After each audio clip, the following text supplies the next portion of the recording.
السلام علیکم ورحمۃ اللہ۔ ناظرین، آج کی اس ویڈیو میں ہم بات کریں گے کہ جب انسان کی موت کا وقت قریب تر ہوتا ہے تو اس کے جسم میں اسے کیسی تبدیلیاں یا نشانیاں ملتی ہیں، یعنی جب کسی شخص کے جسم میں یہ تبدیلیاں آ جائیں تو سمجھ لینا چاہیے کہ اب اس کی موت کا وقت انتہائی قریب ہے۔ ناظرین، یہ نشانیاں سمجھنے کے لیے ویڈیو کو بغیر سکپ کیے آخر تک دیکھیں۔ اسلامی انفارمیٹیو ویڈیوز میں ایک بار پھر سے خوش آمدید۔ ناظرین، اس بات میں کوئی شک نہیں کہ موت تو ہر ایک شخص کو آ کر رہنی ہے، کسی کو جلدی تو کسی کو کچھ دیر بعد ہی صحیح، کسی کو اچانک، کسی کو حادثات میں تو کسی کو بیماری کی وجہ سے، کسی کو گھر کے بستر میں تو کسی کو مسجد میں موت آتی ہے، لیکن یہ بات طے ہے کہ موت کا مزہ چکھنا ہر ذی روح نے ہر صورت ہے۔ ناظرین، جب کسی شخص کی موت کا وقت اس کے انتہائی قریب تر ہوتا ہے تو جو نشانیاں اس پر واضح ہوتی ہیں وہ آپ آج کی اس ویڈیو میں جانیں گے۔ ناظرین، جب کسی شخص کی موت کا وقت قریب آتا ہے تو اس کی آنکھوں میں سب سے پہلے آنسو چمکنے لگتے ہیں، جسم کا درجہ حرارت گر جاتا ہے جو دوبارہ بحال نہیں ہو پاتا، ایسے موقع پر اسے شدید پسینہ بھی آ سکتا ہے۔ دوسری نشانی محسوسات کم ہو جانا ہے۔ روح جب جسم کو چھوڑنے کے لیے بالکل تیار ہو، یعنی موت سے تقریباً 24 گھنٹے پہلے، تو ہاتھ، پاؤں اور گھٹنوں کی جلد پر محسوسات ختم ہو جاتے ہیں اور ان کا رنگ بدلنا شروع ہو جاتا ہے، نیلا، ارغوانی اور ہر رنگ اختیار کرنا شروع کر دیتا ہے۔ تیسری نشانی سانس کی بے ترتیبی کی ہے۔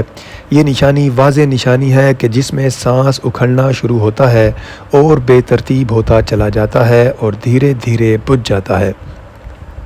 میڈیکل سائنس سمجھنے والے جانتے ہیں کہ یہ وہ وقت ہوتا ہے جب رخصت ہونے والا لینے آنے والے فرشتوں کو محسوس کرتا ہے اور دیکھنے لگتا ہے، تو ایسے موقع پر اس کے منہ سے ایسے الفاظ نکلتے ہیں جسے سن کر ڈاکٹرز کا کہنا ہوتا ہے کہ اسے الوژن ہو رہی ہے۔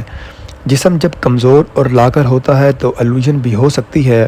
مگر سکرات کا طاری ہونا الوژن نہیں ہے، اور اہل علم اچھی طرح جانتے ہیں کہ ساری زندگی خون کو پمپ کرنے والے دل کی دھڑکنیں موت سے کچھ وقت پہلے بے ترتیب ہو جاتی ہیں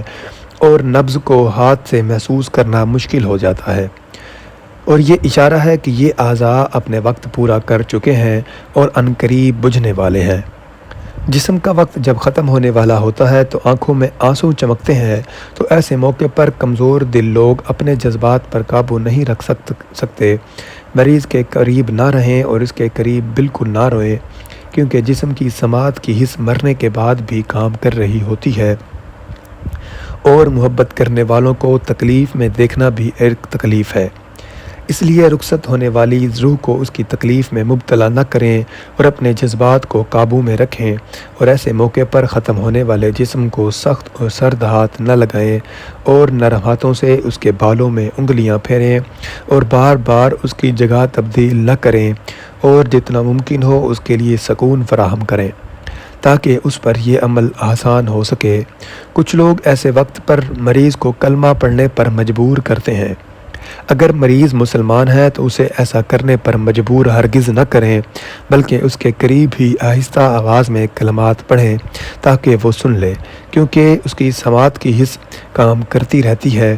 اور یاد رکھیں کہ بطور مسلمان وہ یہ کلمات اپنی زندگی میں ادا کر چکا ہے، اس لیے اگر زبان کی کمزوری کی وجہ سے وہ یہ کلمات ادا نہ کر سکے تو آپ کو یہ کلمات پڑھتا سن لے اور اس کا دل ان پاک کلمات کا ورد کر سکے، اور ہرگز اسے گناہگار شمار نہ کریں کہ اس نے زبان سے یہ کلمات نہیں ادا کیے۔ اللہ تعالیٰ نے اس کی زبان سے یہ کلمات سن رکھے ہوتے ہیں، اور وہ بڑا ہی غفور الرحیم ہے۔ اللہ کریم سے دعا ہے کہ موت سے پہلے موت کی تیاری کرنا ہمیں نصیب فرمائے، آمین ثم آمین۔ ناظرین، امید ہے اسلامی انفارمیٹیو چینل کی یہ ویڈیو آپ حضرات کے لیے فائدہ مند ثابت ہوگی۔ ویڈیو پسند آئے تو اسے لائک ضرور کریں اور صدقہ جاریہ سمجھ کر آگے شیئر بھی کریں، اور چینل کو سبسکرائب کرنا ہرگز نہ بھولیں۔ اللہ آپ کا حامی و ناصر ہو۔ والسلام، شکریہ۔